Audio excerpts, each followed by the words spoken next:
Jamás olvidaré el sonido de aquella lluvia. No era una lluvia normal. El agua caía del cielo negro como si fueran esquirlas de vidrio, golpeando con furia el parabrisas de mi viejo sedán gris. Cada gota resonaba como un martillazo, una advertencia de la naturaleza que parecía gritarme que diera la vuelta, que huyera mientras aún tenía tiempo. Pero no lo hice.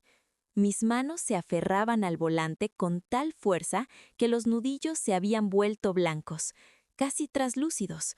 No obedecían a mi instinto de supervivencia, sino a la desesperación ciega de un corazón de madre que había estado roto, sangrando en silencio durante 5 largos e insoportables años. Los faros de mi coche apenas lograban cortar la oscuridad espesa de esa carretera secundaria en las afueras de Guadalajara. La neblina se arrastraba por el asfalto como dedos fantasmales, tratando de atrapar las ruedas. Delante de mí, finalmente aparecieron. Los imponentes portones de hierro forjado de la Hacienda Los Cardenales se alzaban hacia el cielo tormentoso como las fauces de una bestia dormida, esperando devorar a cualquiera lo suficientemente tonto como para entrar. Estaba empapada en un sudor frío y pegajoso, a pesar de que el aire acondicionado estaba encendido al máximo. Mi respiración era corta, entrecortada. Entonces la vi. No era mi hija Camila quien corría hacia mí bajo la tormenta como había soñado 1000 veces. Era una figura más pequeña, encorvada, luchando contra el viento. Una mujer mayor, con el uniforme de servicio empapado y pegado a su cuerpo frágil. Su rostro, Dios mío, nunca podré borrar esa imagen de mi mente mientras viva. Sus ojos estaban desorbitados, inyectados en sangre, llenos de un terror primitivo que trascendía el miedo humano. Su boca se abría en un grito mudo que el estruendo de los truenos ahogaba sin piedad. Era Rosaria, el ama de llaves, la mujer que había cuidado de mi hija cuando yo no pude. Ella se abalanzó sobre mi coche, golpeando la ventanilla del conductor con un frenesí maníaco. «Váyase, por el amor de Dios, señora Elena, lárguese de aquí». Sus labios leían esas palabras, aunque yo no podía escucharlas con claridad a través del vidrio y la tormenta. Detrás de ella, las luces azules y rojas de las sirenas policiales comenzaron a destellar, tiñendo la lluvia de un color sangre violáceo, transformando la entrada de la hacienda en una escena sacada del infierno. Sentí que mi corazón se detenía literalmente en mi pecho. El mundo se inclinó sobre su eje. La bilis subió a mi garganta. ¿Dónde estaba Camila? ¿Dónde estaban mis nietos, Leo y Sofía, a quienes aún no conocía? ¿Por qué había patrullas de policía en una cena familiar? Pero para entender cómo llegué a este abismo, a este momento preciso donde mi vida estaba a punto de hacerse pedazos irreversiblemente, tengo que volver atrás. Tengo que contarles sobre el silencio, ese maldito silencio que habitó mi apartamento en la Ciudad de México durante 1825 días. Todo comenzó 5 días antes. Era un miércoles por la mañana, gris y monótono, como casi todos mis días desde que Camila se fue. Mi apartamento en la colonia Roma, que solía estar lleno de risas, música y el olor a pan recién horneado, se había convertido en un mausoleo. Las paredes estaban cubiertas de fotografías congeladas en el tiempo, como altares a una vida que ya no existía. Camila graduándose de la universidad con honores, Camila sonriendo en su fiesta de 15 años con ese vestido rosa que tanto amaba, Camila y yo abrazadas en un viaje a la playa en Veracruz. No había fotos de su boda, no había fotos de sus hijos. Javier, ese hombre, ese encantador de serpientes con sonrisa de tiburón, se había asegurado de borrarme de su vida con la precisión fría de un cirujano extirpando un tumor maligno. Él me había llamado tóxica, controladora, una anciana amargada que no soporta ver feliz a su hija. Y Camila, mi dulce e influenciable Camila, le había creído. Me serví una taza de café negro, tan amargo como mi soledad. La noche anterior había tenido esa madrugada otra vez. Soñé que estaba perdida en un bosque denso y neblinoso. Escuchaba a Camila llorar, un llanto de niña, aterrada. La buscaba desesperadamente, corriendo entre los árboles que parecían brazos esqueléticos, pero cada vez que creía alcanzarla, su llanto se convertía en la risa fría, metálica y cruel de Javier. Me desperté empapada de sudor con una opresión en el pecho que los médicos llamaban ansiedad generalizada, pero que yo, en el fondo de mis entrañas, sabía que era un presagio. Las madres siempre lo sabemos. El cordón umbilical nunca se corta del todo, se estira, se tensa y vibra cuando el peligro acecha. Eran las 9:15 a.m., cuando el teléfono de la cocina sonó. El sonido agudo rompió el silencio sepulcral del apartamento, haciéndome saltar. Lo miré con desgana, casi con molestia. Pensé que sería otro vendedor de seguros o una encuesta política automatizada. Pero cuando mis ojos se pusieron en la pantalla, el tiempo se congeló. El número no era desconocido. Era un número con Lada de Jalisco. Un número que yo había marcado 1000 veces en los primeros años, llorando, suplicando, solo para encontrarme con el buzón de voz o con la línea cortada. Un número que tenía grabado a fuego en mi memoria. Mis manos temblaron tanto que el café se derramó sobre la mesa, manchando el mantel blanco, pero no me importó. Deslicé el dedo por la pantalla con un miedo reverencial, conteniendo la respiración hasta que mis pulmones ardieron. Buenos, mi voz salió estrangulada, débil, irreconocible. Hubo un silencio al otro lado, un silencio cargado de estática, denso, como si la llamada viniera de muy lejos o debajo del agua. Por un segundo temí que hubieran colgado. ¿Mamá? El mundo se detuvo. La taza de café se resbaló de mis dedos entumecidos y se hizo añicos contra el suelo de cerámica, pero apenas registré el sonido del impacto. Esa voz, era ella, era Camila. Pero sonaba diferente. No tenía la cadencia alegre, vibrante y llena de vida que yo recordaba. Sonaba plana, cansada, con un matiz extrañamente metálico, casi robótico que en ese momento, cegada por la emoción, atribuía la mala señal de la zona rural, pero que ahora, en retrospectiva, me provoca escalofríos de terror. Era como escuchar una grabación antigua o a alguien leyendo un guión bajo amenaza. ¡Hija!, grité, cayendo de rodillas sobre los fragmentos de cerámica, sin sentir cómo los bordes afilados cortaban la piel de mis rodillas. ¿De verdad eres tú? ¡Dios mío! Sí, mamá, soy yo, respondió ella. Su tono fue perturbadoramente calmado para un momento tan emotivo. No había lágrimas en su voz, solo una resignación vacía. Lamento haber tardado tanto en llamar. Han pasado muchas cosas. No importa, mi amor, no importa nada, sollocé, las lágrimas nublando mi vista, el alivio inundando cada célula de mi cuerpo. Lo único que importa es que estás ahí. ¿Estás bien? ¿Cómo están los niños? ¿Cómo está mi nieto Leo? ¿Y la pequeña Sofía? Estamos bien, mamá. Todos estamos bien, dijo ella, pero había algo mecánico en su repetición, como si estuviera recitando una lección aprendida de memoria. Te llamo porque Javier y yo hemos estado hablando. Javier, el hombre solo me revolvió el estómago con ácido. Javier, el hombre que me prohibió la entrada a la boda de mi única hija.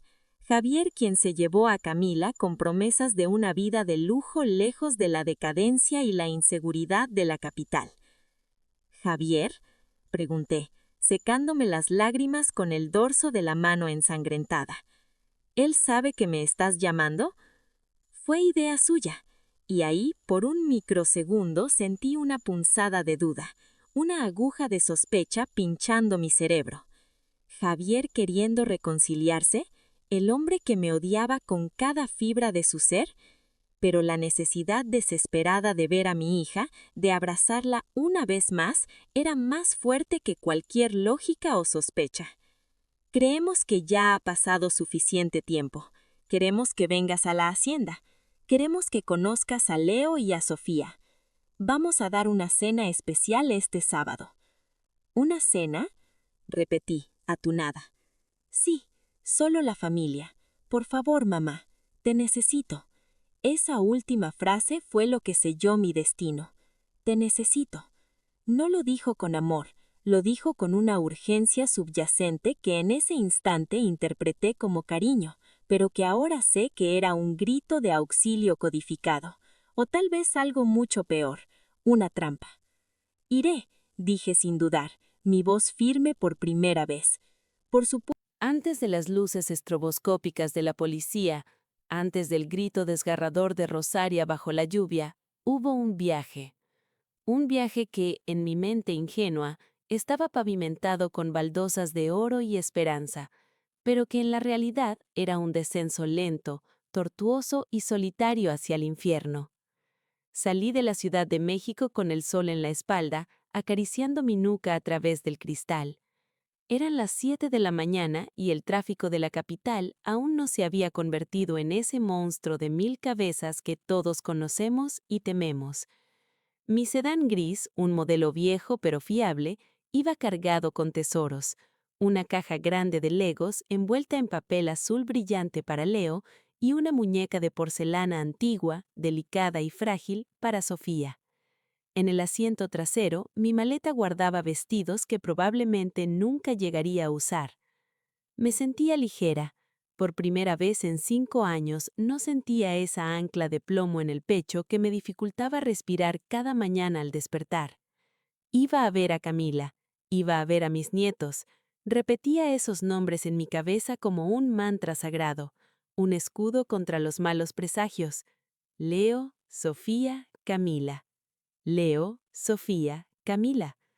Pero la mente es traicionera, especialmente en carreteras largas y monótonas. A medida que los kilómetros pasaban y los rascacielos de la ciudad daban paso a los campos de agave azul y la tierra roja de Jalisco, mis pensamientos comenzaron a derivar, sin que yo pudiera evitarlo, hacia el pasado, hacia la raíz de todo mi dolor, hacia él, hacia Javier. Recuerdo el día que Camila lo trajo a casa por primera vez como si fuera una película proyectada en el parabrisas. Ella tenía 22 años, acababa de terminar la carrera de arquitectura con honores y tenía el mundo a sus pies. Javier era mayor, 32, con esa elegancia depredadora de los hombres que saben que son guapos y peligrosos. Vestía trajes italianos que costaban más de lo que yo ganaba en un año como profesora de literatura y conducía un coche deportivo negro que rugía en la calle como una bestia en celo. «Mamá, este es Javier», dijo ella, con los ojos brillando como 2 estrellas, ciega de adoración. «Es importador. Tiene negocios de aguacate y limón en el norte». Javier me sonrió, una sonrisa perfecta, de dientes blanqueados, ensayada frente al espejo. Pero esa sonrisa no llegaba a sus ojos. Sus ojos eran oscuros, planos, sin brillo, como los de un tiburón que evalúa si lo que tiene enfrente es comida o una amenaza. «Un placer, señora Elena», dijo, tomando mi mano y besándola. Su piel estaba fría, húmeda, me dio un escalofrío. Desde el primer momento mi instinto de madre gritó. Supe que mentía, no sobre su nombre, tal vez, sino sobre todo lo demás. Importador. Esa palabra flotaba en el aire con un peso específico en este país. En México, cuando alguien joven tiene tanto dinero en efectivo y respuestas tan vagas sobre su origen, aprendemos a no preguntar demasiado para sobrevivir. Pero yo pregunté. Yo era su madre. Tenía que protegerla. Las peleas comenzaron pronto y fueron brutales. Javier no soportaba mis preguntas, mi escrutinio. «¿Por qué tiene 3 teléfonos celulares, Camila?», le preguntaba yo en susurros cuando él salía al balcón a hablar en clave. «¿Quién necesita 3 teléfonos?» «Son negocios, mamá, logística. Tú no entiendes el mundo corporativo moderno». «¿Por qué siempre paga en efectivo?». por qué trae bolsas de deporte a la casa a medianoche. «Basta, mamá», me gritó ella una noche, la noche que rompió nuestra relación para siempre. «Estás celosa. Estás celosa porque él tiene éxito y tú sigues corrigiendo exámenes en esa escuela miserable y sola. Javier me ama, me va a dar la vida que tú nunca pudiste darme». Esas palabras todavía dolían, 5 años después, clavadas como astillas en mi corazón mientras conducía por la carretera solitaria.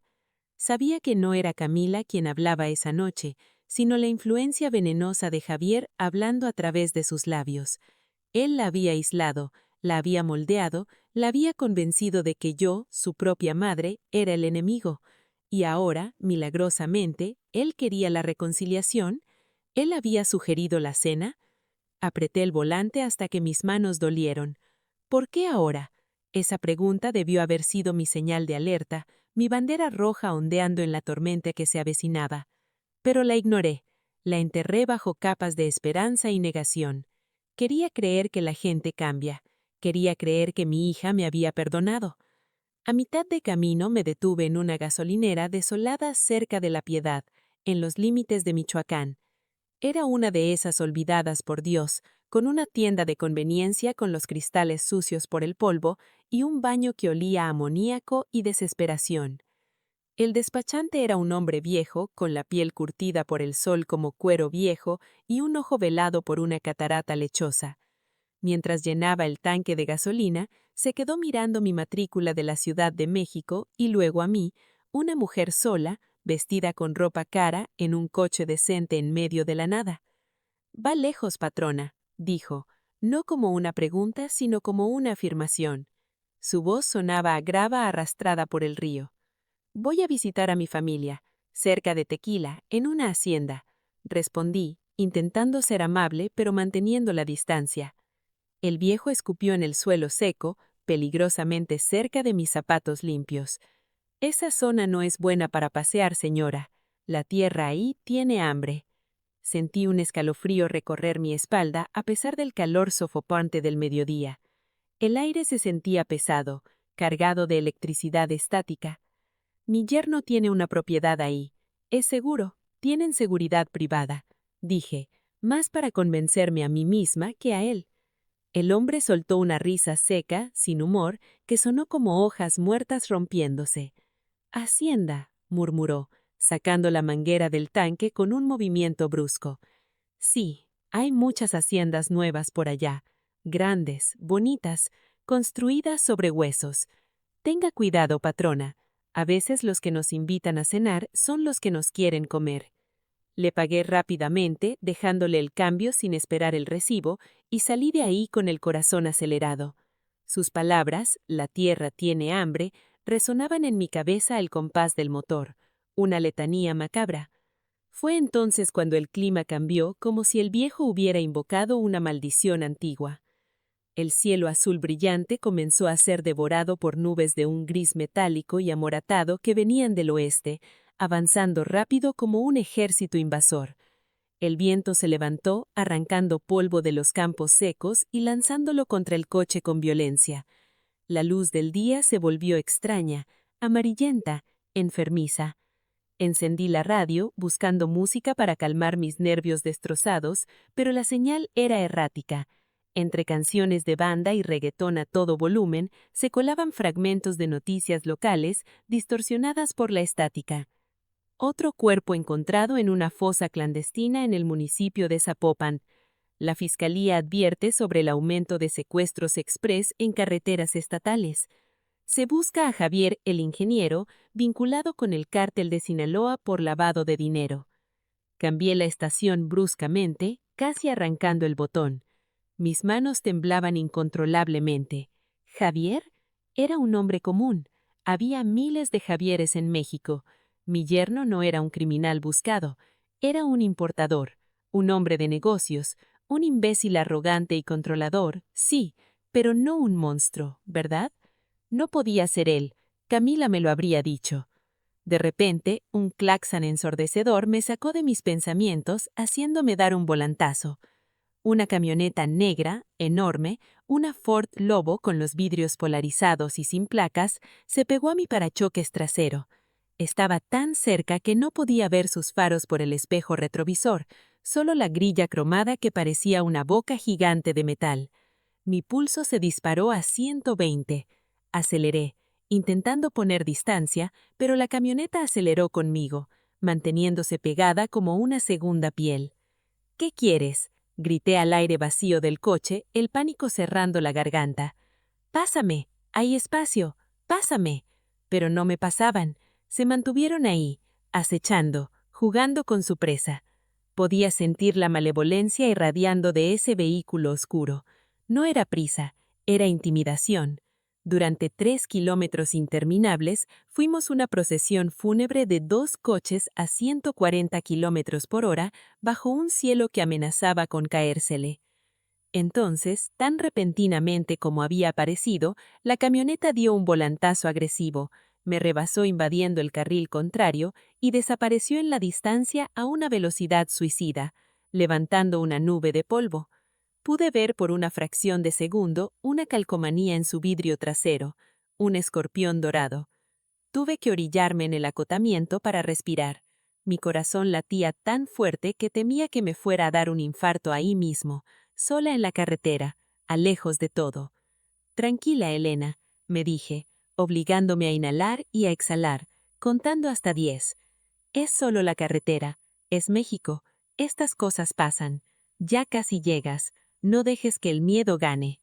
Fue en ese momento, con el coche detenido, el motor en silencio y el zumbido de los insectos rodeándome, que recibí el mensaje de texto. «No vengas». Camila está muerta. Esas 3 palabras flotaron en el aire húmedo de la cabina del coche patrulla, suspendidas como humo tóxico. Mi mente, en un mecanismo de defensa primitivo y desesperado, simplemente las rechazó. No podían ser verdad. Eran palabras que pertenecían a otras personas, a las noticias de la televisión, a las tragedias que leen los vecinos en el periódico mientras desayunan. No a mí, no a mi Camila. «Miente», susurré. Mi voz era apenas un hilo, quebrada y frágil. «Acabo de hablar con ella, el miércoles. Ella me invitó a cenar. Compré una muñeca». El inspector Morales no respondió de inmediato. Me miró con esa mezcla de paciencia y agotamiento que solo tienen los hombres que han visto lo peor de la humanidad demasiadas veces. Sacó una botella de agua de la guantera y desenroscó la tapa, ofreciéndomela con manos grandes y callosas. «Beba, señora Elena. El shock puede ser peligroso». Aparté su mano con un manotazo brusco, derramando el agua sobre la tapicería desgastada. «No quiero agua, quiero ver a mi hija», grité, intentando abrir la puerta del coche. El seguro infantil estaba activado. Golpeé el cristal con los puños, arañando la ventana, gritando el nombre de Camila hasta que mi garganta se sintió como si hubiera tragado vidrios rotos. «Déjeme salir, está ahí dentro, sé que está ahí». Morales me agarró por los hombros, no con violencia, sino con una firmeza inquebrantable. Me obligó a mirarlo a los ojos, esos ojos oscuros y profundos como pozos sin fondo. «Escúcheme, Elena», dijo, usando mi nombre por primera vez sin el título, rompiendo la barrera profesional para alcanzar a la madre histérica. «No hay nadie en esa casa. Javier se llevó a los niños. Y Camila no salió de esa hacienda con Dida. Necesito que me entienda. Necesito que respire, porque lo que vamos a hacer esta noche requiere que usted esté lúcida». Me derrumbé. La energía furiosa se evaporó, dejándome vacía, hueca. Me dejé caer contra el respaldo del asiento, sollozando sin control, un llanto que nacía desde las entrañas y sacudía todo mi cuerpo. «¿Cuándo?», pregunté, entre hipos, abrazándome a mí misma para no desmoronarme. «¿Cuándo pasó?». Morales suspiró y abrió la carpeta roja que tenía en el regazo. La luz interior del coche iluminó fotografías que no pude ver bien, y agradecí a Dios por ello. «Usted dijo que habló con ella el miércoles, ¿verdad?», preguntó él, sacando una pluma. Sí, me llamó por la mañana. Morales negó la cabeza lentamente, anotando algo en su libreta. Eso es imposible, Elena. Técnicamente imposible. ¿Por qué? Le espeté, la ira volviendo a surgir. Reconozco la voz de mi propia hija. Porque, según la autopsia preliminar, basada en la descomposición de los fluidos encontrados en la escena y el testimonio de Rosaria, hizo una pausa midiendo el impacto de sus siguientes palabras. Camila murió hace aproximadamente un mes. 4 semanas, Elena, no 2 días. El mundo se detuvo de nuevo. Un mes. Hace un mes yo estaba corrigiendo exámenes en mi cocina, quejándome del calor. Hace un mes estaba comprando pan en la esquina, y mientras yo vivía mi vida pequeña y segura, mi hija estaba siendo asesinada en esta mansión perdida en medio de la nada. Pero la llamada, balbucé, la confusión luchando con el dolor. Ella sabía cosas, mencionó a los niños, mencionó la cena. Llegaremos a eso, dijo Morales, su tono volviéndose sombrío. Pero ahora necesitamos hablar de la casa. Miré a través de la ventanilla empapada por la lluvia. La hacienda Los Cardenales se alzaba ante nosotros como un monumento a la vanidad y al pecado. Era una construcción hermosa, debo admitirlo, de estilo colonial moderno, con arcos de piedra cantera y grandes ventanales que ahora parecían ojos vacíos y negros. Estaba rodeada de jardines meticulosamente cuidados, donde las rosas luchaban por sobrevivir bajo la tormenta. Eran la casa de los sueños de Camila. Siempre quiso vivir en un lugar así, grande, espacioso, donde sus hijos pudieran correr. Pero ahora, bajo el resplandor intermitente de las luces policiales, la casa parecía un mausoleo, una tumba de mármol y estuco. Esa casa es una fortaleza, explicó Morales, siguiendo mi mirada. Muros altos, cámaras de seguridad, sistema de alarma. Javier la construyó no para mantener a la gente fuera, sino para mantener a los de adentro. Adentro. Rosaria, dije, recordando a la mujer temblando bajo la lluvia. Ella estaba ahí, ella vio algo. Rosaria es nuestra testigo clave, asentó Morales. Ella logró escapar esta tarde y llegó a la carretera principal, donde una patrulla la encontró vagando. Estaba en estado de shock. Nos dijo lo de los disparos, lo de la sangre, y nos dijo que Javier estaba esperando una visita especial esta noche. Usted. Un escalofrío recorrió mi espina dorsal. ¿Él sabía que yo venía? Él planeó que usted viniera, Elena. En ese momento, la puerta del coche patrulla se abrió y un oficial joven, empapado hasta los huesos, asomó la cabeza. «Inspector, la tenemos. Está más tranquila. Dice que quiere ver a la señora Elena». Morales me miró, dudando. «Es Rosaria», dijo. «¿Quiere verla? Puede ser intenso». «Necesito verla», respondí, secándome las lágrimas con una determinación fría que no sabía que poseía. «Necesito saber qué pasó esa noche». Me bajé del coche. La lluvia había disminuido a una llovizna persistente y helada. El oficial me guió hacia la ambulancia estacionada cerca de los portones. Ahí, sentada en el borde de la parte trasera, envuelta en una manta térmica plateada, estaba Rosaria. Parecía haber envejecido 20 años desde la última vez que la vi en fotos. Su cabello gris estaba pegado al cráneo y sus manos temblaban incontrolablemente mientras sostenía un vaso de té humeante. Cuando me vio, dejó caer el vaso. El té se derramó sobre el suelo de metal, pero ella no se inmutó. Se levantó tambaleándose y se lanzó a mis brazos. «Perdóneme, señora Elena, perdóneme», sollozó contra mi pecho, su cuerpo pequeño sacudido por espasmos de culpa. «No pude salvarla, le juro por la Virgen que intenté, pero él es el diablo». La abracé, sintiendo sus huesos frágiles bajo el uniforme mojado. Lloramos juntas, 2 mujeres unidas por el amor a una niña que ya no existía. «Cuéntame, Rosaria», le susurré al oído, acariciando su espalda. «Necesito que me lo cuentes todo, sin mentiras». Se separó un poco, mirándome con ojos enrojecidos. Fue hace 4 semanas, un martes. El señor Javier llegó tarde, como siempre. Olía a alcohol y a perfume barato. La señora Camila ya estaba cansada, señora Elena. Había descubierto cosas. ¿Qué cosas?, pregunté, mi corazón latiendo dolorosamente. Papeles, en el despacho. Cuentas de banco en islas raras, nombres de gente peligrosa. Ella le dijo que iba a tomar a los niños y se iba a ir con usted a México. Le gritó que no quería que sus hijos crecieran con dinero manchado de sangre. Cerré los ojos, imaginando la escena. Mi valiente Camila, mi niña terca y justa. ¿Y qué hizo él? Rosaria tragó saliva, el terror volviendo a nublar su mirada. Se rió. Se rió como si le hubiera contado un chiste.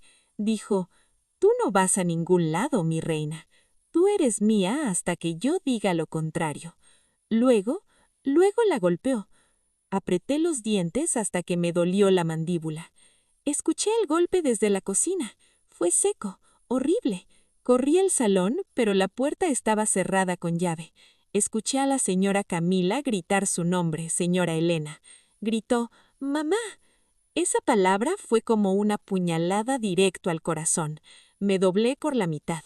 El dolor físico de la pérdida casi insoportable. Ella me había llamado, y yo no estaba ahí.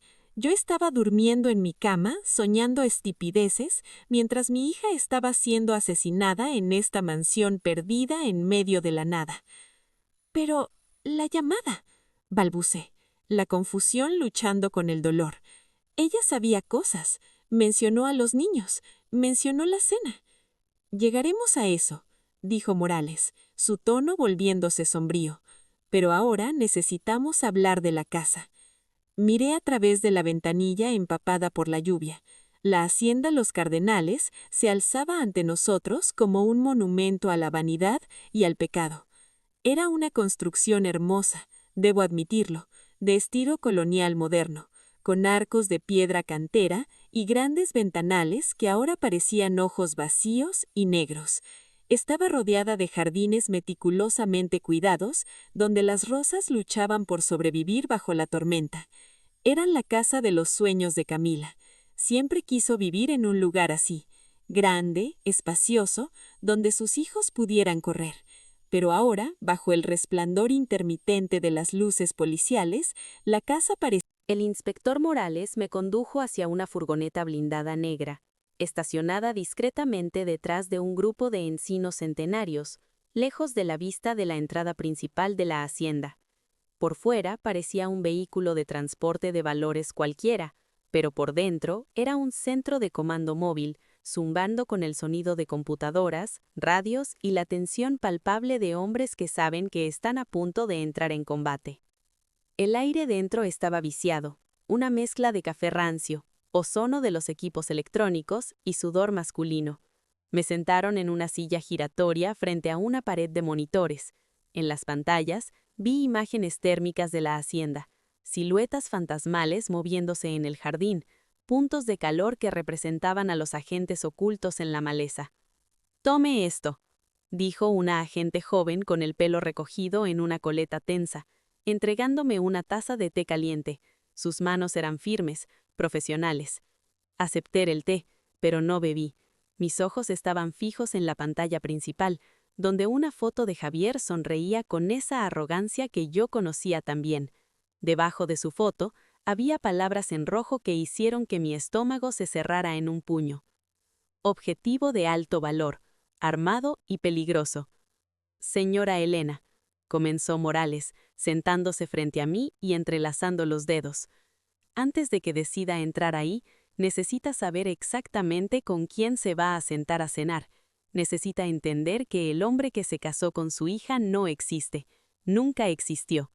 «Sé que es un mal hombre», dije, mi voz sonando hueca. «Sé que la golpeaba. Rosaria me lo dijo». Morales negó con la cabeza lentamente, como un maestro corrigiendo a un alumno que no ha entendido la lección. «No me refiero a eso. La violencia doméstica era solo un síntoma, una grieta en su máscara. Javier no es un simple importador de aguacates que tuvo suerte. Javier es conocido en nuestros archivos como el arquitecto. ¿El arquitecto? Repetí, confundida. Camila era la arquitecta, no él. Es un apodo irónico, explicó Morales, tecleando algo en la consola. Javier diseña estructuras financieras para lavar dinero, millones de dólares, Elena, dinero del cártel de Sinaloa, de grupos paramilitares en Colombia, de trata de personas. Él toma dinero manchado de sangre y lo convierte en complejos turísticos, en centros comerciales y en haciendas como esta. En la pantalla aparecieron documentos bancarios, transferencias, fotos de vigilancia borrosas donde Javier aparecía dando maletines a hombres con aspecto patibulario en estacionamientos oscuros. Su hija, Camila, continuó Morales, suavizando el tono, ella no era tonta. Usted la crió bien. Ella empezó a sospechar hace unos 6 meses. Encontró una memoria USB que él había dejado olvidada en un pantalón. La memoria que buscaba Rosaria, murmuré, recordando las palabras de la ama de llaves. Exacto. Camila intentó copiar los archivos, intentó contactar a un abogado en la Ciudad de México, un antiguo compañero de universidad, pero Javier tiene ojos en todas partes. Él interceptó las comunicaciones. Sentí que las lágrimas volvían a brotar, calientes y dolorosas. Mi niña valiente, mi niña sola contra un monstruo. ¿Por qué no me llamó a mí antes? ¿Por qué esperó tanto? Morales me miró con compasión. Porque la estaba protegiendo a usted, Elena. Si él sabía que usted sabía, usted también sería un objetivo. Camila sacrificó su seguridad para mantenerla a salvo a usted y a los niños el mayor tiempo posible. Me cubrí la cara con las manos, sollozando silenciosamente. La imagen de Camila, aterrorizada en esa casa enorme, tratando de salvar a sus hijos y a su madre mientras dormía con el enemigo, era insoportable. Pero hay algo más, dijo Morales, su voz volviéndose dura de nuevo, algo que necesita escuchar para entender la crueldad de este hombre. Agente López, reproduzca el audio.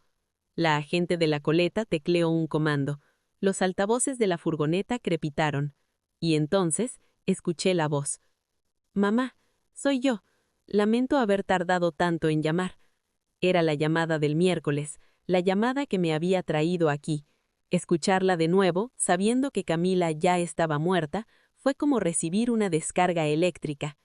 Es ella, dije, temblando. Es su voz. Escuche con atención, señora. Escuche las pausas. Escuche la intonación al final de las frases. Me obligué a concentrarme, a pesar del horror. Y entonces lo noté. Pequeños saltos, una falta de respiración natural entre palabras, una frialdad metálica que había confundido con mala señal. No es una grabación, explicó Morales, es una síntesis de voz generada por inteligencia artificial. Javier usó mensajes de voz antiguos de Camila, videos caseros, audios de WhatsApp. Alimentó software con todo eso para crear un modelo de su voz. ¡Es monstruoso!, grité, golpeando la mesa. ¿Para qué? ¿Para qué hacer eso? Para ganar tiempo, respondió Morales, señalando la pantalla donde se analizaba el espectro de audio. Para evitar que usted o los amigos de Camila denunciaran su desaparición, mientras Camila siguiera llamando, enviando mensajes, publicando fotos antiguas en Facebook, nadie la buscaría, nadie haría preguntas. Es una técnica de manipulación digital cada vez más común en secuestros virtuales. Me quedé helada. La tarjeta de Navidad que recibí el año pasado, los mensajes esporádicos en mi cumpleaños, ¿cuántos de ellos habían sido reales? ¿Cuánto tiempo llevaba hablando con una máquina programada por el asesino de mi hija? Pero cometió un error, dijo Morales, señalando la pantalla donde se analizaba el espectro de audio. La arrogancia fue su perdición. Él programó la IA para usar palabras que Camila ya no usaba, y sobre todo, la invitó aquí. ¿Por qué invitarme si quiere matarme? Porque Camila escondió la copia de seguridad de esa memoria antes de el final. Javier no la encuentra. Ha destrozado la casa buscándola. Él cree que Camila pudo habérsela enviado a usted, o haberle dicho dónde estaba en un código que solo madre e hija entenderían. No sé nada, negué con la cabeza. Ella no me envió nada. Él no lo sabe, y eso es lo que vamos a usar en su contra. Morales se levantó y abrió un maletín metálico sobre la mesa. Dentro había un pequeño dispositivo negro, no más grande que un botón, y un auricular invisible. Si entra ahí, Elena, usted será nuestros ojos y oídos.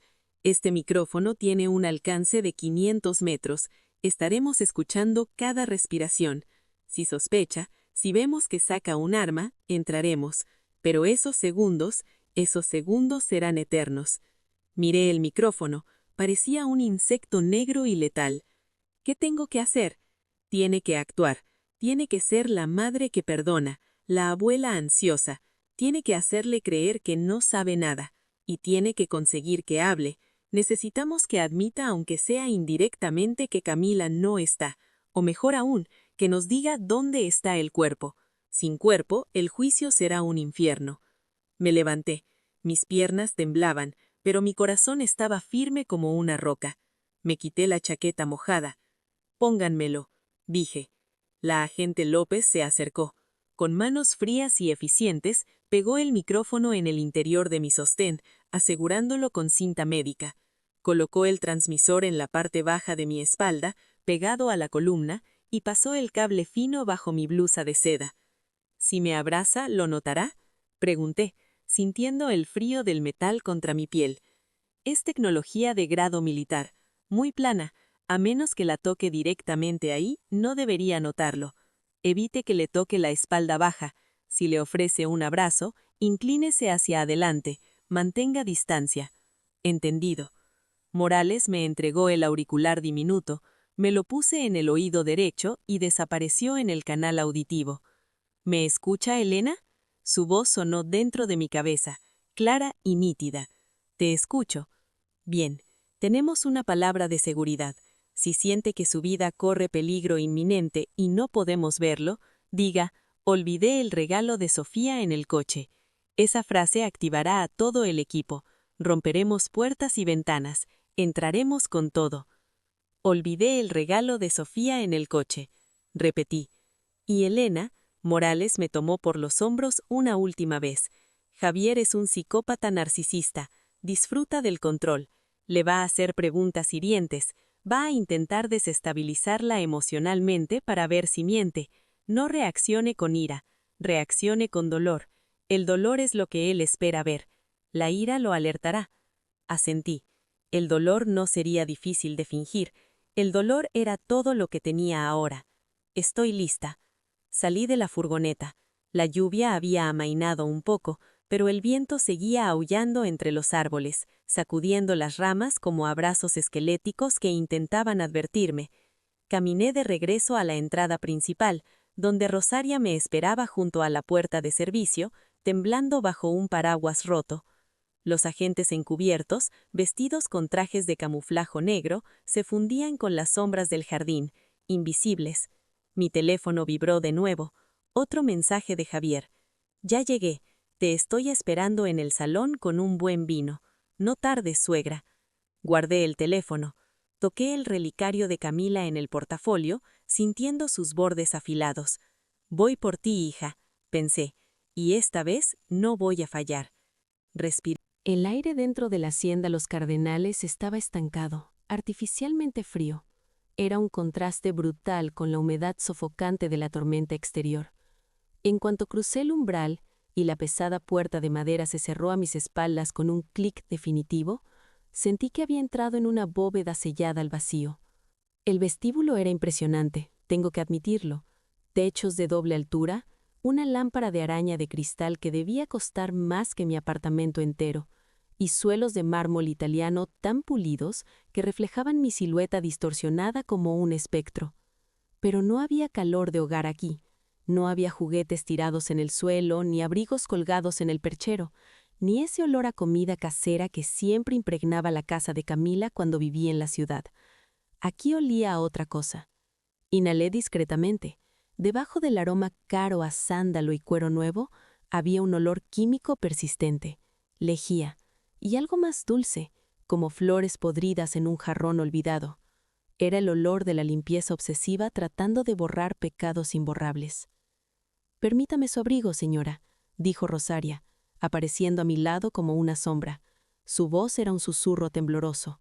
Me quité la gabardina empapada, cuidando de no hacer movimientos bruscos que pudieran revelar el bulto del transmisor pegado a mi espalda baja. Nuestras miradas se cruzaron por un segundo. En sus ojos vi el terror puro, pero también una súplica. No cometas errores. Gracias, Rosaria, dije en voz alta, proyectando mi voz para que el micrófono captara todo. ¿Qué casa tan hermosa tienen? Camila siempre tuvo buen gusto. Te escuchamos fuerte y claro, Elena. La voz del inspector Morales resonó dentro de mi oído derecho, nítida como si estuviera parado a mi lado. Me sobresalté levemente, pero logré disimularlo alisando mi falda. Mantén la calma. Los monitores térmicos indican que Javier está en el piso de arriba, en el ala oeste. Te está observando. Me helé. ¿Me estaba observando? Levanté la vista discretamente. En las esquinas del techo, pequeñas cúpulas negras de cámaras de seguridad parpadeaban con una luz roja casi imperceptible. Javier no solo tenía seguridad perimetral, tenía ojos dentro de su propia casa. Era el gran hermano de su propio infierno doméstico. Caminé hacia la sala principal, mis tacones resonando demasiado fuerte en el silencio sepulcral. Dejé la caja de regalos de los niños sobre una mesa de cristal. El envoltorio azul brillante de los legos parecía obsceno en medio de tanta frialdad monocromática. «¿Javier?», llamé, intentando que mi voz sonara alegre, ansiosa. «Ya llegué. Traje regalos para los niños». Nadie respondió, solo el zumbido del aire acondicionado. De repente, una música suave comenzó a sonar desde altavoces ocultos en las paredes. Jazz. Una melodía de saxofón melancólica que reconocí al instante. Era la canción favorita de Camila. Javier estaba jugando conmigo, estaba ambientando la escena. Mi teléfono vibró en mi mano, un mensaje de texto. «Sube la mirada, Elena. Sonríe. Te ves muy seria para una abuela feliz». El pánico me golpeó en el estómago como un puñetazo. Él me estaba viendo en tiempo real. Sabía que estaba tensa. «Elena, respira», ordenó Morales en mi oído. «Sonríe. Actúa. No mires a las cámaras directamente. Finge naturalidad». Me forcé a dibujar una sonrisa en los labios, aunque sentía que mi cara se iba a romper. Miré hacia la barandilla del segundo piso, agitando la mano como si saludara a un amigo invisible. «Javier, deja de jugar», grité con una risa falsa. El aire dentro de la hacienda Los Cardenales estaba estancado, artificialmente frío. Era un contraste brutal con la humedad sofocante de la tormenta exterior. En cuanto crucé el umbral y la pesada puerta de madera se cerró a mis espaldas con un clic definitivo, sentí que había entrado en una bóveda sellada al vacío. El vestíbulo era impresionante, tengo que admitirlo. Techos de doble altura, una lámpara de araña de cristal que debía costar más que mi apartamento entero, y suelos de mármol italiano tan pulidos que reflejaban mi silueta distorsionada como un espectro. Pero no había calor de hogar aquí. No había juguetes tirados en el suelo, ni abrigos colgados en el perchero, ni ese olor a comida casera que siempre impregnaba la casa de Camila cuando vivía en la ciudad. Aquí olía a otra cosa. Inhalé discretamente. Debajo del aroma caro a sándalo y cuero nuevo, había un olor químico persistente, lejía, y algo más dulce, como flores podridas en un jarrón olvidado. Era el olor de la limpieza obsesiva tratando de borrar pecados imborrables. «Permítame su abrigo, señora», dijo Rosaria, apareciendo a mi lado como una sombra. Su voz era un susurro tembloroso. Me quité la gabardina empapada, cuidando de no hacer movimientos bruscos que pudieran revelar el bulto del transmisor pegado a mi espalda baja. Nuestras miradas se cruzaron por un segundo. En sus ojos vi el terror puro, pero también una súplica. «No cometas errores». «Gracias, Rosaria», dije en voz alta, proyectando mi voz para que el micrófono captara todo. «¿Qué casa tan hermosa tienen? Camila siempre tuvo buen gusto». Te escuchamos fuerte y claro, Elena. La voz del inspector Morales resonó dentro de mi oído derecho, nítida como si estuviera parado a mi lado. Me sobresalté levemente, pero logré disimularlo alisando mi falda. Mantén la calma. Los monitores térmicos indican que Javier está en el piso de arriba, en el ala oeste. Te está observando. Me helé. ¿Me estaba observando? Levanté la vista discretamente. En las esquinas del techo, pequeñas cúpulas negras de cámaras de seguridad parpadeaban con una luz roja casi imperceptible. Javier no solo tenía seguridad perimetral, tenía ojos dentro de su propia casa. Era el gran hermano de su propio infierno doméstico. Caminé hacia la sala principal, mis tacones resonando demasiado fuerte en el silencio sepulcral. Dejé la caja de regalos de los niños sobre una mesa de cristal. El envoltorio azul brillante de los legos parecía obsceno en medio de tanta frialdad monocromática. «¿Javier?», llamé, intentando que mi voz sonara alegre, ansiosa. «Ya llegué. Traje regalos para los niños». Nadie respondió, solo el zumbido del aire acondicionado. De repente, una música suave comenzó a sonar desde altavoces ocultos en las paredes. Jazz. Una melodía de saxofón melancólica que reconocí al instante. Era la canción favorita de Camila. Javier estaba jugando conmigo. Estaba ambientando la escena. Mi teléfono vibró en mi mano. Un mensaje de texto. «Sube la mirada, Elena. Sonríe. Te ves muy seria para una abuela feliz». El pánico me golpeó en el estómago como un puñetazo. Él me estaba viendo en tiempo real. Sabía que estaba tensa. «Elena, respira», ordenó Morales en mi oído. «Sonríe. Actúa. No mires a las cámaras directamente. Finge naturalidad». Me forcé a dibujar una sonrisa en los labios, aunque sentía que mi cara se iba a romper. Miré hacia la barandilla del segundo piso, agitando la mano como si saludara a un amigo invisible. «Javier, deja de jugar», grité con una risa falsa que me raspó la garganta. «Baja ya que quiero abrazarte». «Ya voy, suegra, ya voy». La voz no vino de arriba, sino de detrás de mí. Me giré tan rápido que casi pierdo el equilibrio. Allí estaba.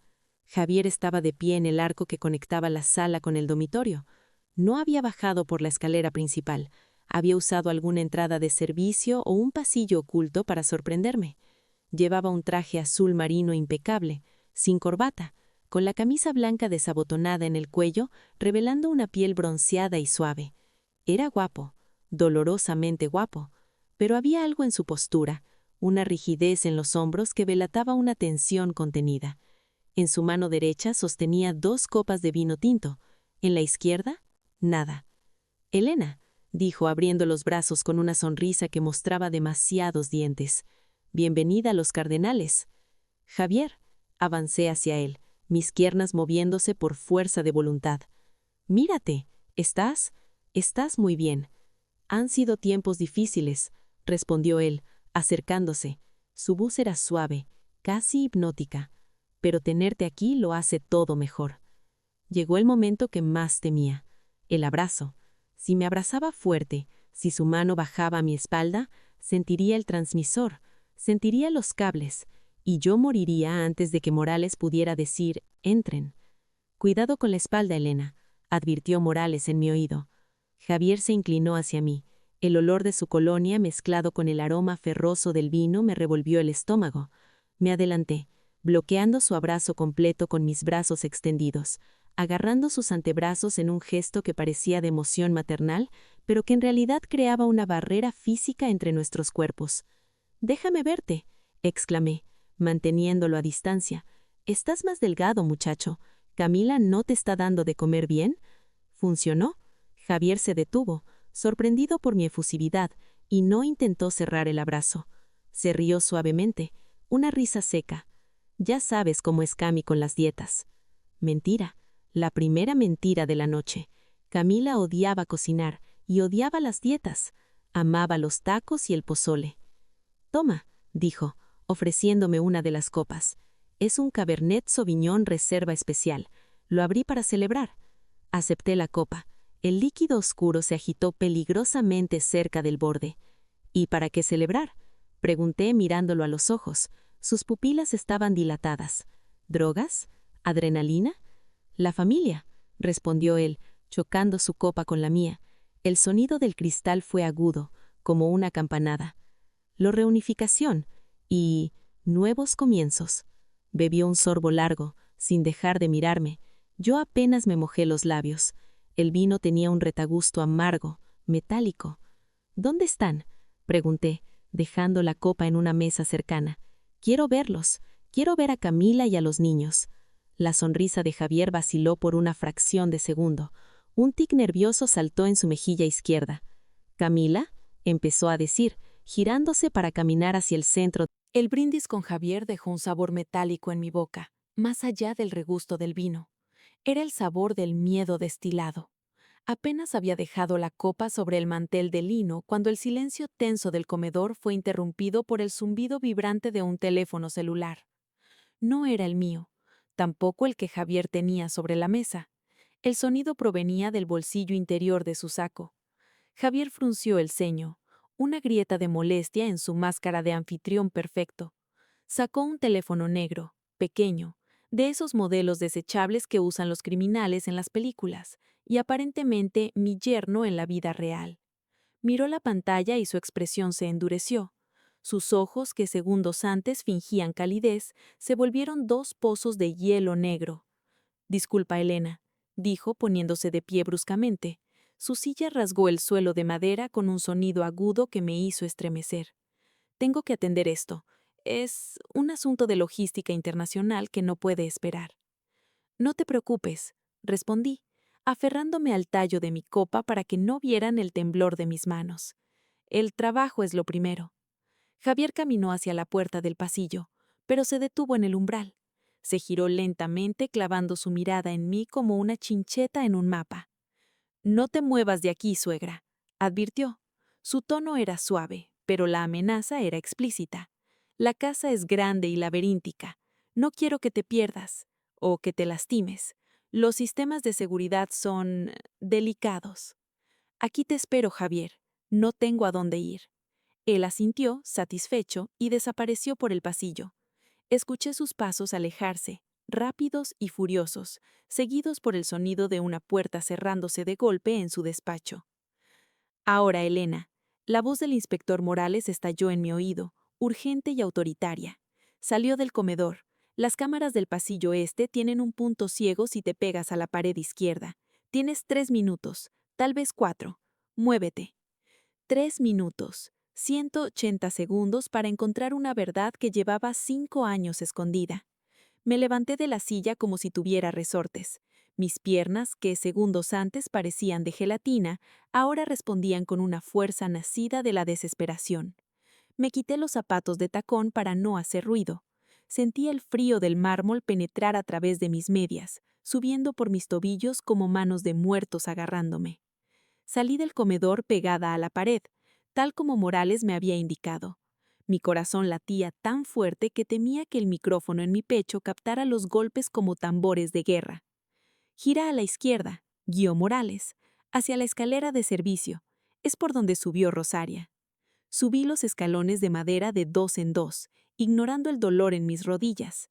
La casa estaba sumida en una penumbra azulada, iluminada solo por los relámpagos que destellaban a través de los ventanales altos. Cada sombra parecía esconder un monstruo, cada crujido de la madera sonaba como un paso detrás de mí. Llegué al segundo piso.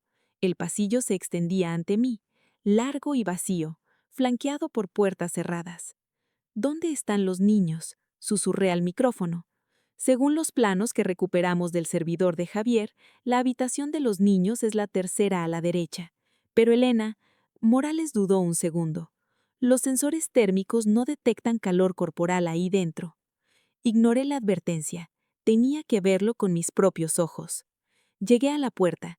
Estaba entreabierta. La empujé suavemente y entré. Lo que vi me rompió el corazón más que cualquier escena de crimen sangrienta. La habitación era grande, decorada con un gusto exquisito pero impersonal. Había 2 camas con edredones de plumas, una estantería llena de libros y una casa de muñecas victoriana en una esquina, pero estaba muerta. No había ropa tirada en el suelo, no había juguetes desordenados, no había ese olor característico de los niños, una mezcla de sudor, crayones y champú de frutas. El aire olía a polvo y cera para muebles. Las camas estaban hechas con una precisión militar, las sábanas estiradas tan tirantes que una moneda rebotaría en ellas. Me acerqué a la estantería. Los libros estaban ordenados por tamaño y color. El Principito, Harry Potter, Cuentos de la selva. Pasé el dedo por los lomos. Había una capa fina de polvo. Nadie ha leído estos libros en semanas, murmuré, sintiendo que las lágrimas me quemaban los ojos. Morales, no están aquí. Se los llevó. Lo siento, Elena. Tienes que buscar algo, alguna pista de a dónde pudieron ir. Revisa los cajones. Me moví frenéticamente hacia la mesita de noche entre las dos camas. Abrí el primer cajón, vacío. Abrí el segundo, vacío. ¡Maldita sea! Sí sé. Javier había limpiado todo. Había borrado a mis nietos de su propia casa. Me giré hacia la casa de muñecas.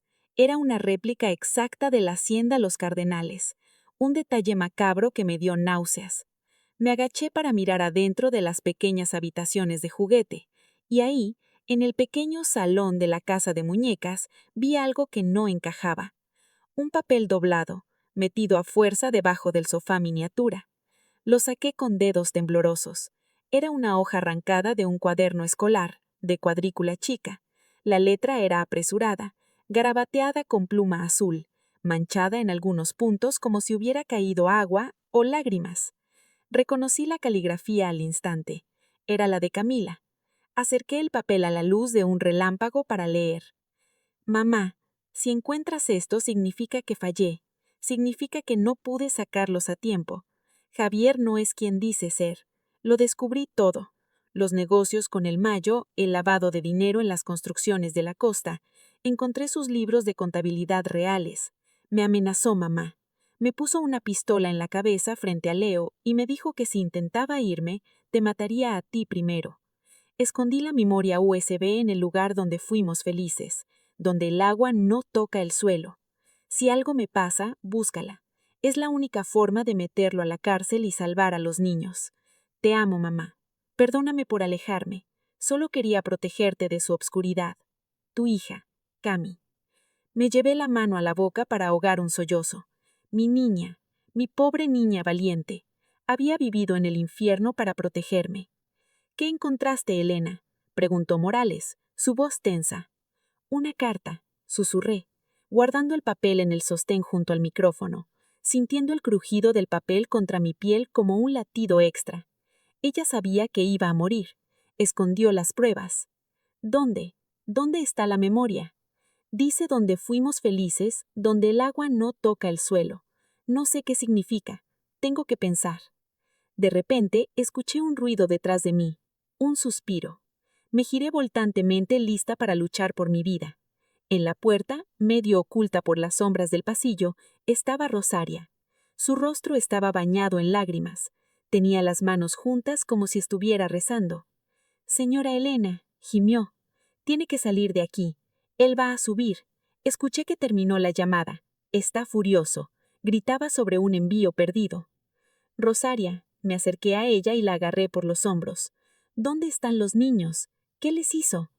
Rosaria negó la cabeza, su cuerpo temblando como una hoja al viento. «Se los llevaron sus padres, señora. Los padres del señor Javier vinieron la misma noche que... ¿Qué pasó? Se los llevaron a Sinaloa. Dijeron que la madrina los había abandonado. El niño, Leo, gritaba y pataleaba.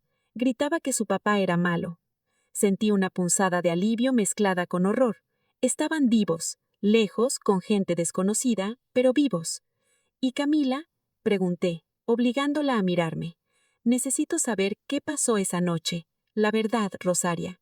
Por el amor de Dios». Rosaria cerró los ojos, reviviendo la pesadilla. «Fue en el despacho, señora. Yo estaba limpiando la cocina. Escuché los gritos. No eran gritos de pelea normal, eran gritos de terror. La señora Camila gritaba: «No lo hagas, Javier. Son tus hijos». Luego escuché el golpe, un golpe seco, como un saco de cemento cayendo al suelo. Y después, el silencio. «¿Viste el cuerpo?», pregunté, mi voz endurecida por el odio. «No me dejó entrar», susurró Rosaria, «pero vi cómo sacaban una alfombra arrollada esa madrugada, entre él y dos de sus guardias. La subieron a la camioneta negra. La alfombra pesaba mucho, señora, y goteaba. Me apoyé contra la pared para no caer. La imagen era demasiado brutal, demasiado real. Mi hija envuelta como basura, sacada de su propia casa en la obscuridad». «¿A dónde la llevaron?», pregunté, mi voz endurecida por el odio. «Al Pozo Viejo», dijo Rosaria, abriendo los ojos de golpe. Escuché a uno de los guardias decir: «Al pozo viejo, donde secaron el río». «Lo tenemos», gritó Morales en mi oído. «Sabemos dónde es. Es una antigua mina abandonada a 10 kilómetros al norte. Estoy enviando un equipo ahora mismo». «Gracias, Rosaria», le dije, besando su frente sudorosa. «Has sido muy valiente». En ese momento escuché pasos pesados subiendo la escalera principal. Pasos de hombre, pasos de predador. «Viene», sisó Rosaria, sus ojos desorbitados. «Si la encuentra aquí, la matará». «Sal de ahí, Elena», ordenó Morales. «Vuelve al comedor. Corre». «¿Cómo bajo sin que me vea?», pregunté, el pánico empezando a nublar mi mente. «La escalera de servicio», dijo Rosaria, empujándome hacia el pasillo. «Vaya por la cocina. Yo lo distraeré». «No, te hará daño». «Ya estoy muerta en vida, señora». «Vaya, salve a los niños». Rosaria salió al pasillo principal y comenzó a gritar: «Señor, señor». Se rompió El sonido de cristales rotos a lo lejos, amortiguado por la tormenta y los muros de piedra, hizo que Javier se detuviera en seco. Su mano, que apretaba mi brazo con la fuerza de un cepo de acero, se tensó aún más. La pistola plateada que apuntaba a mi cabeza no tembló, pero sus ojos sí. Por primera vez esa noche vi una chispa de duda cruzar su mirada de depredador. ¿Qué fue eso?, siseó, girando la cabeza hacia el vestíbulo principal como un animal acorralado. Aproveché ese microsegundo de distracción, no para huir, porque sabía que una bala es más rápida que mis piernas de 60 años, sino para plantar la semilla de la duda. «Tal vez son tus fantasmas, Javier», dije, mi voz sorprendentemente firme. «Dicen que los muertos siempre vuelven a casa cuando llueve». Él me miró con furia, sus pupilas dilatadas por la adrenalina y quién sabe qué más. Me empujó violentamente de regreso hacia el comedor, lejos de la puerta trasera. «Cállate», gruñó, cerrando las puertas dobles del comedor y echando el cerrojo con un movimiento brusco. «Nadie entra aquí sin mi permiso. Nadie». Me arrastró hasta la silla donde había estado sentada minutos antes y me obligó a sentarme de un empujón. La madera crujió bajo mi peso. Javier se quedó de pie frente a mí, con la arma oscilando entre mi pecho y la puerta. Respiraba con dificultad, el aire silbando en su nariz. «Elena, escúchame». La voz del inspector Morales sonó en mi oído, urgente pero controlada. «El equipo Alfa ha entrado por el ala norte. Están asegurando el perímetro. Necesitamos 2 minutos para llegar al comedor.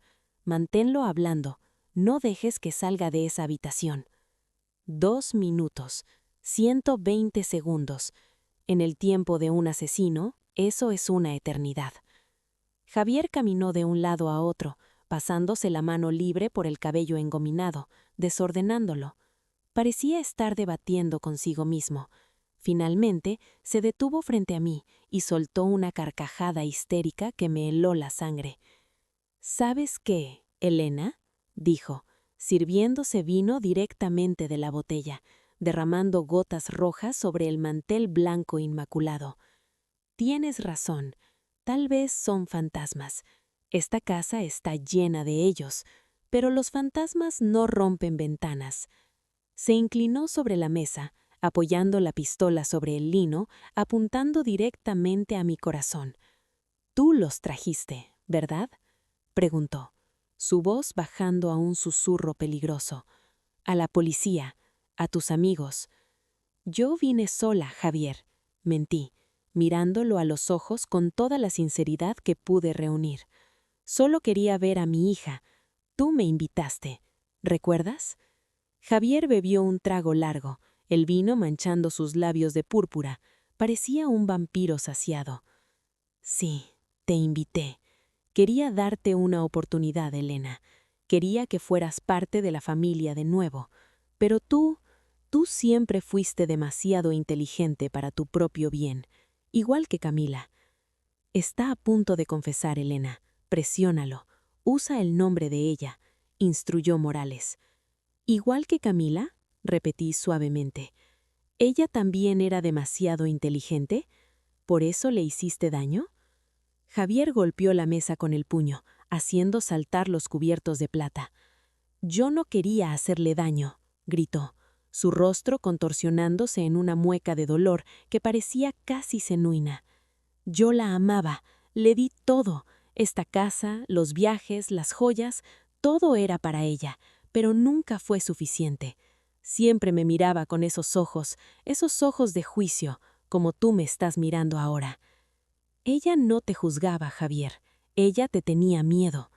«¿Miedo?», se rió él, una risa rota.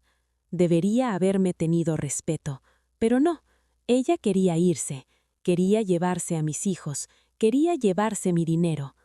«El dinero sucio», dije, arriesgándome, «el dinero del cártel». Javier se quedó inmóvil. El silencio en el comedor se volvió denso, irrespirable. Solo se escuchaba el tic-tac de un reloj de pie en la esquina y el latido desbocado de mi propio corazón.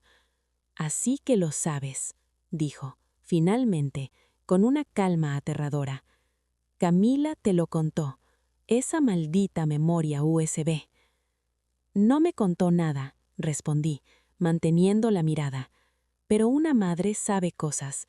Vi cómo vivían, vi el miedo en sus ojos en las videollamadas. Javier, mírame. Soy yo, soy Elena, la abuela de tus hijos. No soy la policía, no son tus enemigos. Solo quiero saber dónde está mi niña». Javier me miró, y por un momento vi al hombre joven que Camila había traído a casa hacía años. Vi la inseguridad, el miedo, la necesidad desesperada de aprobación. Ella no me dejó opción», susurró, bajando ligeramente la arma. Esa noche, ella estaba histérica, gritaba que iba a la policía, que iba a entregar los libros de contabilidad. Intenté calmarla. «Te lo juro, Elena, solo quería que se callara». «Lo tenemos, admisión de culpabilidad». La voz de Morales sonaba triunfante. «Estamos en el pasillo, Elena. Aguanta». «¿Y cómo la callaste, Javier?», pregunté, sintiendo que las lágrimas empezaban a correr por mis mejillas, no fingidas, sino reales, dolorosas. «¿Cómo callaste a la mujer que juraste proteger?». Javier cerró los ojos, reviviendo el momento. «La empujé, solo la empujé. Se golpeó contra la chimenea. Fue un accidente». Abrió los ojos de golpe, y la locura había vuelto. «Pero luego vi la sangre, tanta sangre, y supe que no había vuelta atrás.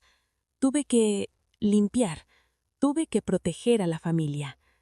«¿Protegiste a la familia tirándola a un pozo como si fuera basura?», le espeté, la rabia superando el miedo. «No es basura, es mi esposa. Está en un lugar seguro, donde nadie la encontrará jamás. Donde el agua no toca el suelo», dije, citando la carta que tenía escondida en mi pecho. Javier se quedó inmóvil, su rostro palideció visiblemente. «¿Qué dijiste?».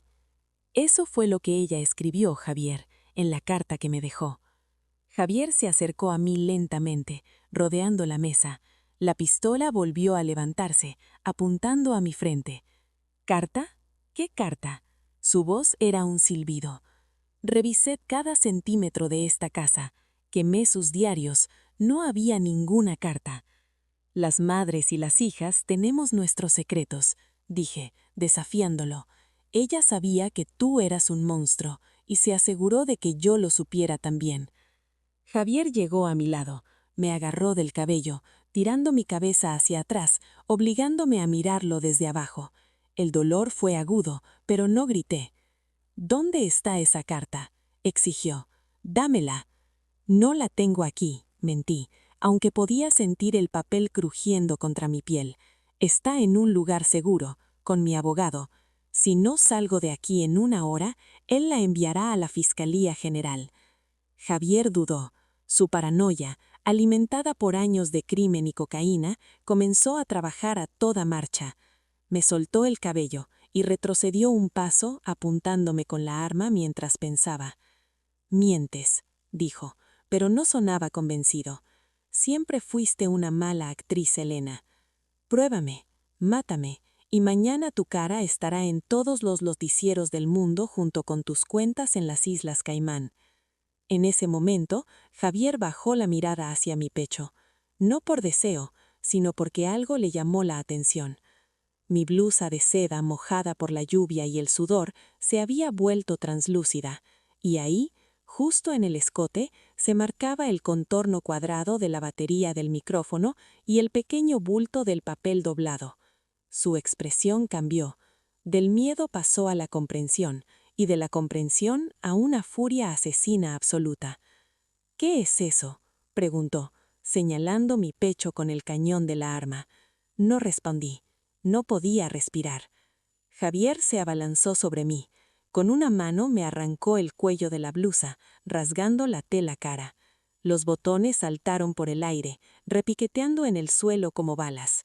Ahí estaba, el micrófono negro, pegado a mi piel pálida con cinta adhesiva, parpadeando con una luz verde minúscula, y junto a él, la carta de Camila. Javier miró el dispositivo como si fuera una serpiente venenosa. Luego me miró a mí. La traición en sus ojos era profunda.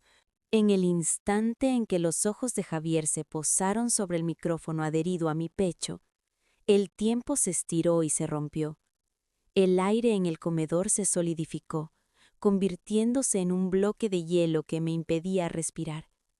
La expresión en su rostro pasó por un caleidoscopio de emociones infernales en menos de un segundo. Sorpresa, comprensión, traición y finalmente una furia pura y asesina que eclipsó todo lo demás. «Equipo Alfa, entrada forzosa ahora, ahora». El grito del inspector Morales en mi oído fue tan fuerte que me hizo estremecer, pero sonaba como si viniera de un mundo lejano. El único mundo real en ese momento era el cañón de la pistola plateada apuntando a mi cara y los ojos negros de Javier, ahora completamente desprovistos de cualquier rastro de humanidad. «Perra», susurró, y la palabra salió de sus labios no con rabia, sino con una incredulidad helada, como si no pudiera concebir que alguien, especialmente una mujer mayor como yo, se hubiera atrevido a engañarlo. «Me engañaste». Antes de que pudiera reaccionar, su mano se movió con la velocidad de una serpiente. No disparó. Hizo algo peor. Con la culata de la pistola, me golpeó en la sien. El mundo explotó en un destello de luz blanca y dolor agudo. Caí de lado, arrancando al mantel de la mesa conmigo en un estruendo de platos rotos, cubiertos de plata y cristal hecho añicos. Mi cabeza golpeó el suelo de mármol con un golpe sordo y húmedo. Por un momento, todo se volvió negro. Escuché disparos, no dentro del comedor, sino afuera, en el pasillo. Sonidos de botas corriendo, gritos de hombres, el estruendo de una puerta siendo derribada. El equipo Alfa estaba aquí. Pero Javier no les prestaría atención. Su universo se había reducido a esta habitación, a esta traición. Me obligué a abrir los ojos. El mundo giraba, el suelo cubierto de vino y comida parecía ondular como un mar rojo. Javier estaba de pie sobre mí, rasgando el micrófono de mi pecho con una violencia salvaje. Arrancó la cinta, llevándose un trozo de mi piel con ella. Lanzó el dispositivo al suelo y lo aplastó bajo el tacón de su zapato italiano, una y otra vez, con una furia obsesiva, como si estuviera matando un insecto repugnante. «¡Me escuchan!», gritó hacia el techo, sabiendo que aún podría haber otros micrófonos. «¡Me escuchan todos! Si dan un paso más en esta habitación, le vuelo la cabeza, y lo haré lentamente». La puerta del comedor se estremeció bajo un impacto violento. 1, 2 veces. Estaban usando un ariete. Javier me agarró del cabello de nuevo y me arrastró por el suelo de cristales rotos. Los fragmentos se clavaron en mis brazos, en mis piernas, pero apenas sentí el dolor. Mi instinto de supervivencia estaba al máximo. Me puso de pie de un tirón y me usó como escudo humano, presionando mi cuerpo contra el suyo. Sentí el cañón frío y húmedo del arma contra mi mejilla, el olor a pólvora y a su sudor agrio asfixiándome. ¡Atrás!, rugió, cuando la puerta finalmente cedió, y 3 figuras vestidas de negro, armadas con rifles de asalto, irrumpieron en la habitación. Un movimiento y ella muere. Los agentes se congelaron, sus rifles apuntando hacia nosotros, los láseres rojos bailando sobre el pecho de Javier, peligrosamente cerca de mi cabeza. A través del umbral roto vi a Morales, con una pistola en cada mano, su rostro una máscara de furia contenida. «Se acabó, Javier», dijo Morales, su voz resonando con autoridad. «No tiene salida. Suelta el arma». Javier se rió, una risa de loco que hizo eco en las paredes altas. «¿Que se acabó? Esto apenas empieza, inspector». Me arrastró hacia atrás, alejándonos de la puerta, hacia el gran ventanal que daba al jardín trasero. «Esta es mi casa. Yo pongo las reglas». «No hay reglas para asesinos como tú», grité, mi voz rota por el dolor y la rabia. «Mataste a tu esposa, a la madre de tus hijos». Mi desafío pareció romper algo dentro de él. Su agarre se aflojó por un instante y su mirada se volvió vacía. «No quería», murmuró como si se lo dijera a sí mismo. «Ella no me dejó opción». Ese fue mi momento, la oportunidad que el instinto me estaba gritando que esperara. Con toda la fuerza que me quedaba, pisé su pie con el tacón de mi zapato con la violencia de un martillo. Javier soltó un gruñido de dolor, su equilibrio fallando por una fracción de segundo. En ese instante, hundí mi codo hacia atrás, apuntando a su plexo solar. El golpe no fue fuerte, pero fue suficiente para que jadeara y su agarre en mi cuello se aflojara. Me torcí como un animal salvaje, liberándome de su abrazo mortal. No corrí, no intenté llegar a la policía. Hice lo único que una madre acorralada haría. Ataqué. Agarré la botella de vino tinto que había quedado sobre un trozo de mesa en pie y con un grito que venía desde el fondo de mi alma, se la estrellé en la cara. La botella se hizo añicos, el vino y la sangre salpicaron por todos lados.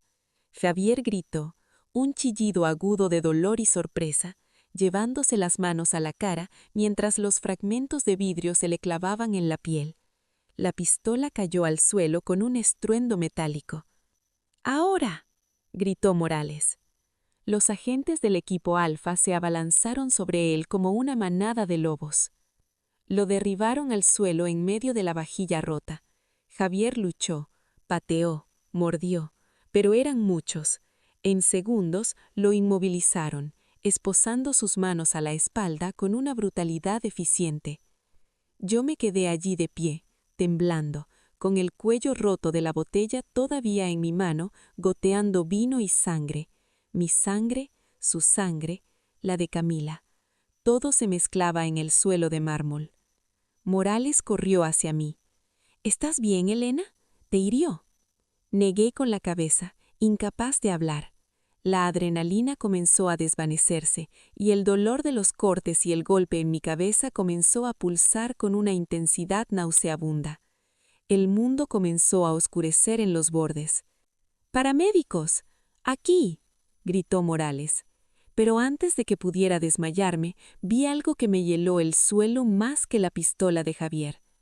Tumbado en el suelo, con el rostro ensangrentado y el cuerpo inmovilizado bajo el peso de 3 hombres armados, Javier me miró y sonrió. No era una sonrisa de derrota, era una sonrisa de triunfo, una sonrisa que decía: «Puedes haberme atrapado, pero nunca la encontrarás. El secreto muere conmigo». «No has ganado, suegra», escupió, la sangre goteando de sus labios. «Nunca la encontrarás. Ella es mía, para siempre». Y entonces supe que esta pelea no había terminado.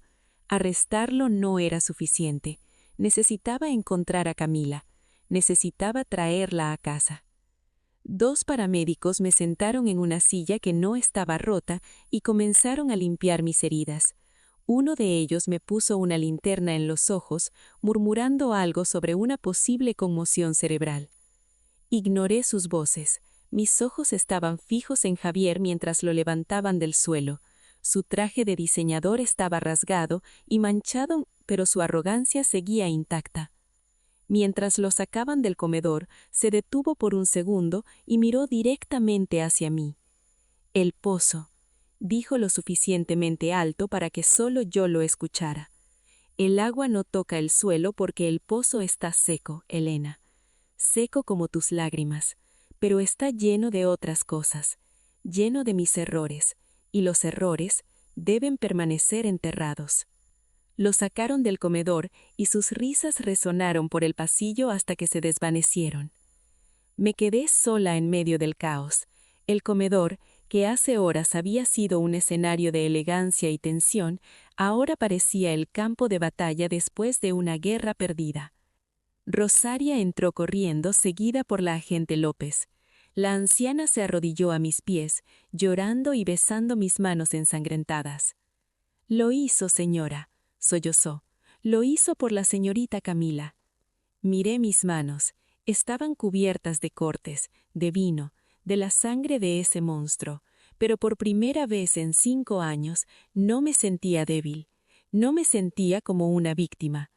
Había entrado en la boca del lobo, sí, pero no había sido devorada. Había luchado, había sobrevivido, y había arrancado la verdad de las fauces del diablo. La batalla por mi vida había terminado, pero la guerra por la justicia para Camila apenas comenzada. Y ahora tenía un mapa, tenía un nombre: el pozo. La noche de la tormenta se desvaneció, dando paso a una mañana gris y silenciosa. La hacienda Los Cardenales, que la noche anterior había sido un escenario de terror y violencia, ahora era una escena de crimen sellada con cinta amarilla, zumbando con la actividad metódica de los equipos forenses. No dormí. Me negué a ir a un hospital, a pesar de la conmoción cerebral leve y los cortes. Me quedé en la furgoneta de comando del inspector Morales, bebiendo café negro y observando en los monitores cómo los equipos de búsqueda, guiados por perros y georradares, se adentraban en los terrenos baldíos al norte de la propiedad, hacia el pozo, donde el agua no toca el suelo. La frase de Camila resonaba en mi cabeza. Ahora entendía, no era un acertijo poético, era una descripción literal y desgarradora. A las 11:47 de la mañana, la radio de Morales crepitó. La voz del jefe del equipo de búsqueda sonó tensa, respetuosa. «Inspector, lo encontramos». El mundo se detuvo.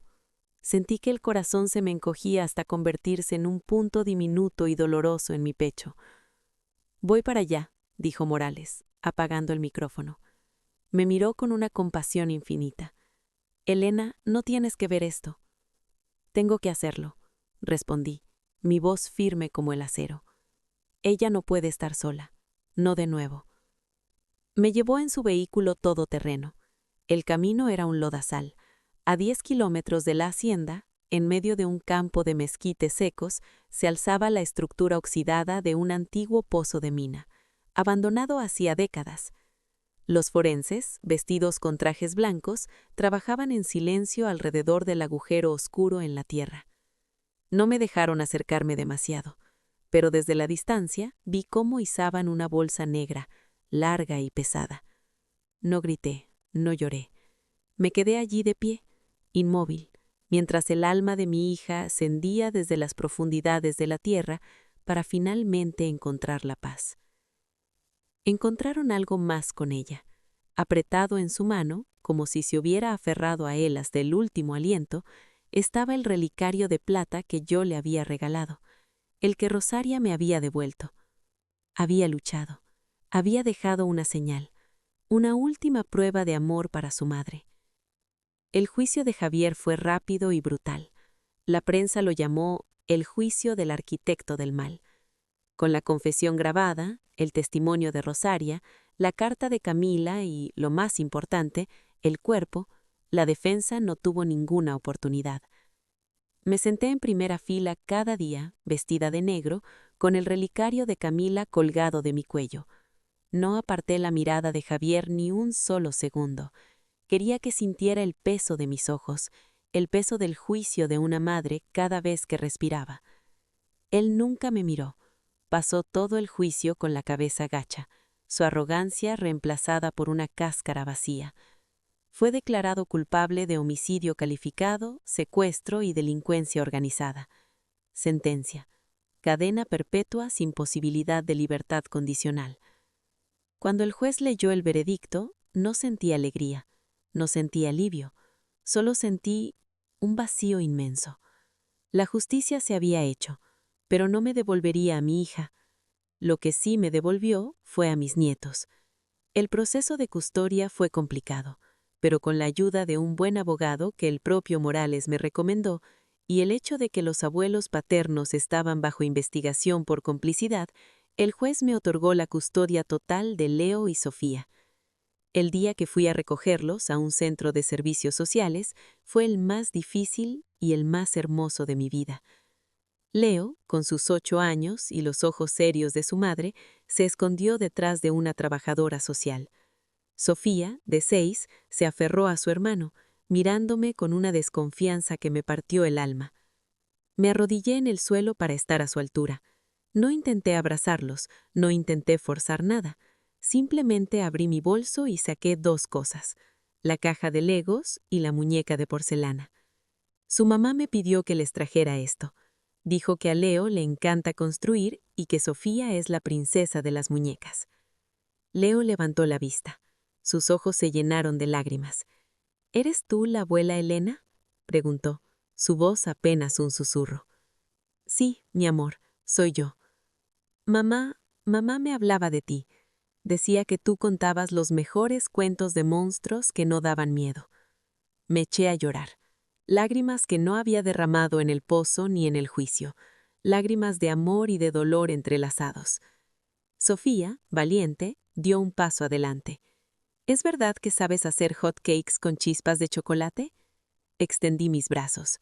Es verdad, y les prometo que les haré todos los hot cakes del mundo. Dudaron un segundo y luego corrieron hacia mí. Me abrazaron con la fuerza desesperada de 2 pequeños náufragos que finalmente encuentran tierra. Y en ese abrazo sentí que una parte de Camila volvía a la vida. Han pasado 3 años desde aquella noche. Vendí mi pequeño apartamento en la Roma y con el dinero de la herencia de Camila, que el Estado recuperó de las cuentas de Javier, compramos una casa modesta con un gran jardín a las afueras de la ciudad. Una casa llena de luz, de risas y del olor constante de hot cakes. Rosaria vive con nosotros. Se convirtió en la abuela postiza que los niños necesitaban, una presencia cálida y constante que los conocía desde que nacieron. Su lealtad a Camila se transformó en una devoción feroz hacia sus hijos. Leo ya tiene 11 años. Es callado, inteligente y dibuja como los ángeles. Dibuja a su madre todo el tiempo. Camila con alas, Camila como una estrella en el cielo, Camila sonriendo. Es su forma de recordarla. Sofía tiene 9 años. Es extrovertida, terca y valiente como su madre. Lidera a todos los niños del barrio en sus juegos y no le tiene miedo a nada, excepto a las tormentas. Cuando llueve, se acurruca en mi cama y me pide que le cuente una y otra vez la historia de cómo su mamá fue la heroína que salvó a su familia. El dolor nunca se va del todo. Es un compañero silencio que se sienta a mi lado en las noches de insomnio. Hay días que la culpa me consume. Días que me pregunto si podría haber hecho más, si podría haberla salvado si no hubiéramos perdido esos 5 años. Pero luego veo a los niños corriendo en el jardín, sus risas llenando el aire, y sé que la historia de Camila no terminó en ese pozo. Su historia continúa en ellos. A veces, cuando el sol se pone y el cielo se tiñe de naranja y púrpura, me siento en el porche y hablo con ella. Lo estamos haciendo bien, hija, le digo, al viento. Están creciendo fuertes y felices. Saben que su madre los amó más que a nada en este mundo. Y siento, de alguna manera, que me escucha. La hacienda Los Cardenales fue confiscada por el gobierno y demolida. Dicen que van a construir un parque público en su lugar, un lugar de vida donde antes reinaba la muerte. Creo que a Camila le hubiera gustado eso. Mi viaje a la boca del lobo comenzó con una llamada falsa, con una mentira construida sobre la tecnología y la maldad, pero terminó con una verdad inquebrantable. El amor de una madre es más fuerte que cualquier monstruo, y aunque la noche fue larga y oscura, el amanecer finalmente llegó. Para mis nietos y para mí. De las cenizas hemos aprendido a volar.